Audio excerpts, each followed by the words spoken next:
Trump के आयोग ने की आरएसएस पर बैन की मांग। मोहन भागवत के दौरे पर अमेरिका ने उठाए सवाल, मचा बवाल। बीजेपी के उड़े होश। एक तरफ आरएसएस अपने 100 साल पूरे होने का जश्न मना रहा है, तो दूसरी ही तरफ संगठन के सरंग संचालक मोहन भागवत विदेश दौरे पर निकलने वाले हैं। लेकिन भागवत के अमेरिका पहुंचने से पहले ही वहां से ऐसी खबर आई है जिसने आरएसएस को लेकर एक नई और बड़ी बहस छेड़ दी है। अमेरिका की एक धार्मिक स्वतंत्रता संबंधी संस्थान ने आरएसएस के खिलाफ प्रतिबंधों की मांग कर दी है। सिर्फ इतना ही नहीं, अमेरिका सरकार से कहा गया कि आरएसएस नेताओं को हाई लेवल मीटिंग और राजनीय सम्मान तक नहीं दिया जाना चाहिए। अब सवाल यह है कि आखिर अमेरिका को आरएसएस से इतनी आपत्ति क्यों है?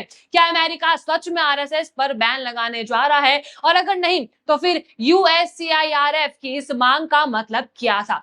लेकिन कहानी में ट्विस्ट अभी बाकी है, क्योंकि अमेरिका के बाद कनाडा से भी आरएसएस को लेकर ऐसी ही आवाज उठाई जा रही है। वहां सांसद मोहन भागवत को कनाडा में एंट्री न देने और आरएसएस पर प्रतिबंध लगाने की मांग कर चुके हैं। और इन सबके बीच भारत में भी आरएसएस को लेकर कांग्रेस नेता और कर्नाटक के गृह मंत्री प्रियांक खरगे सवाल उठा चुके हैं। तो क्या ये सिर्फ सहयोग है, या फिर मोहन भागवत के इस विदेशी दौरे ने आरएसएस को लेकर एक ऐसा विवाद खड़ा कर दिया है जिसका असर भारत की राजनीति से निकलकर अब अंतरराष्ट्रीय स्तर पर पहुंच गया है? आइए पूरी रिपोर्ट को क्रमवार से समझते हैं। नमस्कार, मैं हूं आपके साथ उन्नति कोटियाल और आप देख रहे हैं पीआरबी। सबसे पहले हम हेडलाइन देख लेते हैं। पहली हेडलाइन आप देख लीजिए। मोहन भागवत के यूएस दौरे से पहले अमेरिकी आयोग ने उठाए सवाल, कहा आरएसएस के नेताओं को सम्मान नहीं, बैन करो। दूसरी हेडलाइन देख लीजिए। अमेरिका धार्मिक स्वतंत्रता आयोग बोला आरएसएस पर बैन लगे, यहां आने वाले संघ के नेताओं को सम्मान न मिले,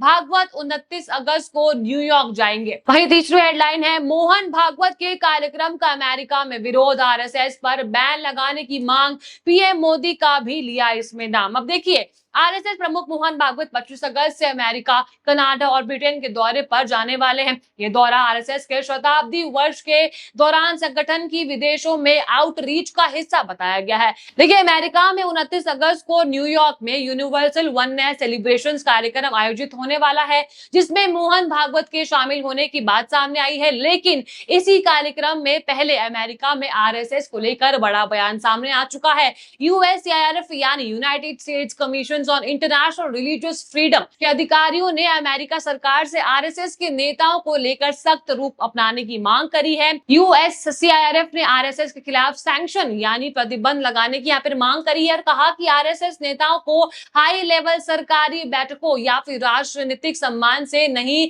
नवाजा जाना चाहिए। यानी जिस वक्त मोहन भागवत अमेरिका में यूनिवर्सल वननेस यानी वैश्विक एकता का संदेश देने की तैयारी कर रहे हैं, उसी वक्त अमेरिका से एक ऐसा संस्थान यानी आरएसएस को लेकर प्रतिबंध की मांग कर रही है। यही इस पूरी खबर की सबसे बड़ी विरोधाभास माना जा रहा है। अब देखिए, एक तरफ कार्यक्रम का नाम है यूनिवर्सल वननेस, तो दूसरी ही तरफ उसी दौरे से पहले आरएसएस पर प्रतिबंध की मांग। अब हम आते हैं यूएससीआईआरएफ के आरोपों पर। देखिए, यूएससीआईआरएफ के अध्यक्ष आसिफ महमूद ने आरएसएस को लेकर गंभीर आरोप लगाए हैं। उन्होंने आरएसएस को एक अम्ब्रेला ऑर्गेनाइजेशन के तौर पर पेश करते हुए उसके कुछ संबंध समूहों पर धार्मिक अल्पसंख्यकों के खिलाफ हिंसा और हमलों के जुड़े आरोप लगाए हैं।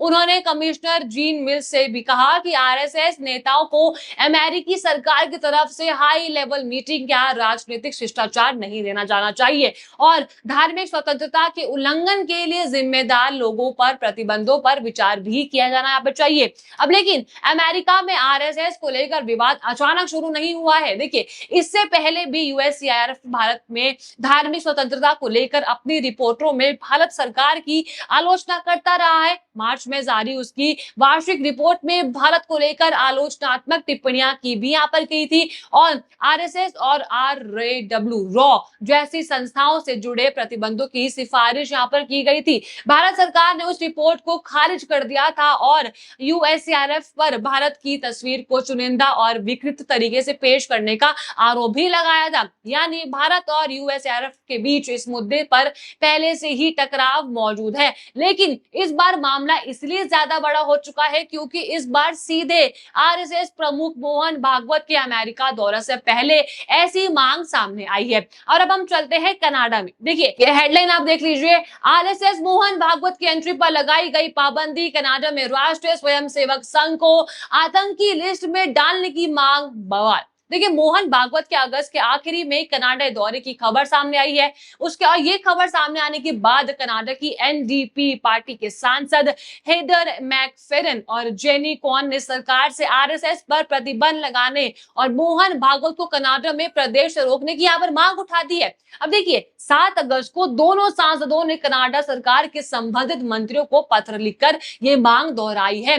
यानी अमेरिका में यूएससीआईआरएफ कह रहा है कि आरएसएस के खिलाफ सैंक्शन पर विचार करो और कनाडा में सांसद कह रहा है कि आरएसएस पर बैन लगाओ और उसके प्रमुखों कनाडा में प्रवेश मत दो। अब जरा आप सोचिए कि एक संगठन जो भारत में पिछले 100 साल से सक्रिय है उसके खिलाफ विदेशों में एक साथ इतनी तेज हवा आखिर क्यों उठ चुकी है। देखिए कनाडा में सिर्फ 2 सांसदों की मांग की बात नहीं है। रिपोर्टों के मुताबिक 200 से ज्यादा कनाडियन सिविल और सोसाइटी ऑर्गेनाइजेशंस ने भी मोहन भागवत को कनाडा में प्रवेश न देने की यहाँ पर मांग करते हुए पत्र जारी किया है। यानी विवाद अब सिर्फ राजनीतिक दलों तक सीमित नहीं रह चुका है। लेकिन इसी बीच भारत में भी आरएसएस को लेकर एक अलग मोर्चा खुला हुआ है। कर्नाटक के गृह मंत्री प्रियांक खरगे ने आरएसएस से उसके कानूनी दर्जे, संगठनात्मक ढांचे, फंडिंग, टैक्स और जवाबदेही से जुड़े सवाल पूछ दिए हैं। उन्होंने आरएसएस प्रमुख मोहन भागवत को पत्र लिखकर संगठन की कानूनी स्थिति और वित्तीय पारदर्शिता को लेकर जानकारी मांगी है। हालांकि बाद में प्रियांक खरगे ने खुद स्पष्ट किया कि उन्होंने आरएसएस को बैन करने की बात नहीं कही है। उनका कहना था कि उन्होंने सरकारी क्षमता में संगठन की ट्रांसपेरेंसी और लीगल अकाउंटेबिलिटी को लेकर यहाँ पर सवाल उठाए थे। अब भारत में आरएसएस को लेकर कांग्रेस के नेता सवाल उठा रहे हैं और विदेशों में अमेरिका तथा कनाडा के कुछ राजनीतिक और संस्थागत समूह आरएसएस के खिलाफ प्रतिबंध जैसी मांग भी उठा रहे हैं। तो क्या इन घटनाओं को एक साथ देखा जाना चाहिए या फिर ये 3 अलग अलग देशों की अलग अलग राजनीतिक बहस है? यही सवाल अब सबसे बड़ा बन चुका है।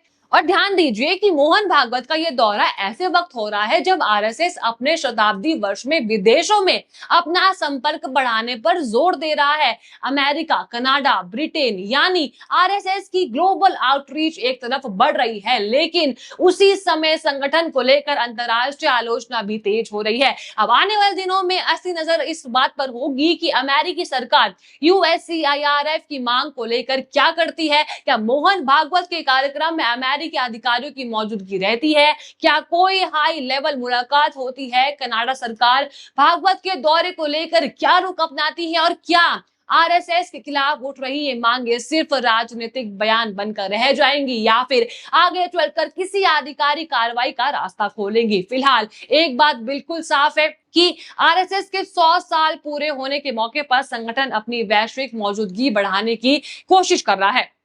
लेकिन उसी समय अमेरिका और कनाडा के आरएसएस को लेकर विवाद भी अंतरराष्ट्रीय स्तर पर पहुंच चुका है और यही वजह है कि मोहन भागवत का आने वाला विदेश का दौरा सिर्फ एक धार्मिक या फिर सामाजिक कार्यक्रम नहीं रह जाएगा। अब ये भारत की राजनीति, धार्मिक स्वतंत्रता, विदेश नीति और डायस्पोरा पॉलिटिक्स चारों से जुड़ा हुआ मुद्दा बन चुका है। एक तरफ आरएसएस कहता है कि वो समाज और संस्कृति के क्षेत्र में काम करने वाला संगठन है, तो दूसरी ही तरफ उसके आलोचक उस पर गंभीर आरोप लगाते हैं और अब ये आरोप भारत की सीमाओं से निकलकर अमेरिका और कनाडा तक पहुंच चुके हैं। तो सवाल अब सिर्फ ये नहीं है कि आरएसएस पर बैन लगेगा या नहीं, असल सवाल ये है कि क्या मोहन भागवत का विदेश दौरा आरएसएस की वैश्विक सक्रियता बढ़ाएगा या फिर संगठन के खिलाफ उठ रहे अंतरराष्ट्रीय सवालों को और ज्यादा हवा देगा? आपको क्या लगता है कि आरएसएस के खिलाफ अमेरिका और कनाडा से उठ रही ये आवाजें गंभीर है या फिर ये सिर्फ राजनीतिक दबाव बनाने की कोशिश की जा रही है? आपकी जो भी राय है आप कमेंट में जरूर बताएगा और आपको वीडियो अच्छी लगी हो तो लाइक करे, शेयर करे और बने रहिए PRB के साथ। धन्यवाद।